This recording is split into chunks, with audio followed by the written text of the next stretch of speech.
Requirements gathering.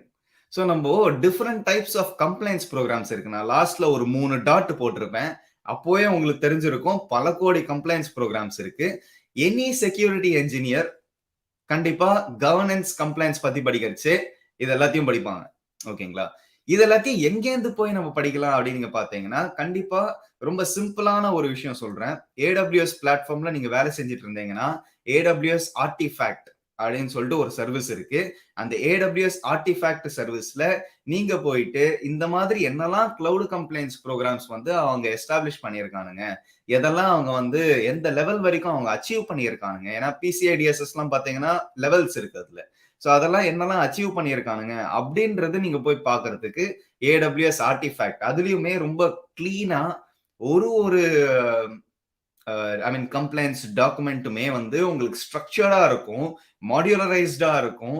எப்படி அதை achieve பண்ணுறது அப்படின்றதும் இருக்கும். லெவல் 1 எப்படி அச்சீவ் பண்ணுறது, லெவல் 2 எப்படி அச்சீவ் பண்ணுறது அப்படின்னு. ஸோ நல்லா நினைச்சுக்கோங்க, இந்த கம்ப்ளைண்ட்ஸ் ப்ரோக்ராம்ஸ் எல்லாமே வந்து நான் என்னோட கூகுள் குரோம் டேப்ல திறந்து வச்சிருக்கேன். நான் கூடிய சீக்கிரம் லாஸ்ட்ல என்னோட ஸ்கிரீனை ஸ்டாப் ஷேர் பண்ணி நான் அதை காட்டுறேன் உங்களுக்கு. இந்த 5 ப்ரோக்ராம் நான் காட்டுறேன். இதே மாதிரி நிறைய ப்ரோக்ராம்ஸ் எங்கேருந்து போய் நீங்க பிடிக்கலாம் அப்படின்றது வந்து AWS ஆர்டிஃபேக்ட் சர்வீஸ்ன்றது நான் சொல்றேன். அதே மாதிரி மைக்ரோசாஃப்ட்டுமே அவனோட ஒன் ஆஃப் த சர்வீசஸ்ல எல்லா டாக்குமெண்ட்ஸும் பப்ளிஷ் பண்ணியிருப்பான்றது தான் என்னோட நம்பிக்கை. அதே தான் கூகுளுக்கும் பொருந்தும். ஓகேங்களா?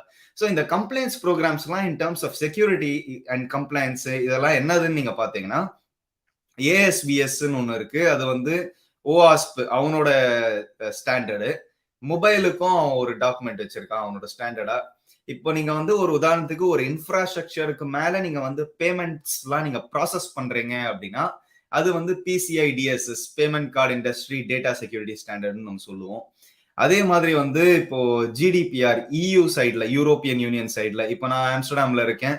எனக்கு வந்து கிட்டத்தட்ட யூரோப்பியன் யூனியன் தான். ஸோ அந்த யூரோப்பியன் யூனியன் சைட்ல வந்து நீங்க பாத்தீங்கன்னா GDPR ஒரு மிகப்பெரிய ரெகுலேஷனா இருக்கும். அது தவிர்த்து just system and organisation controls தான் நம்ம SOC அப்படின்னு சொல்லுவோம்.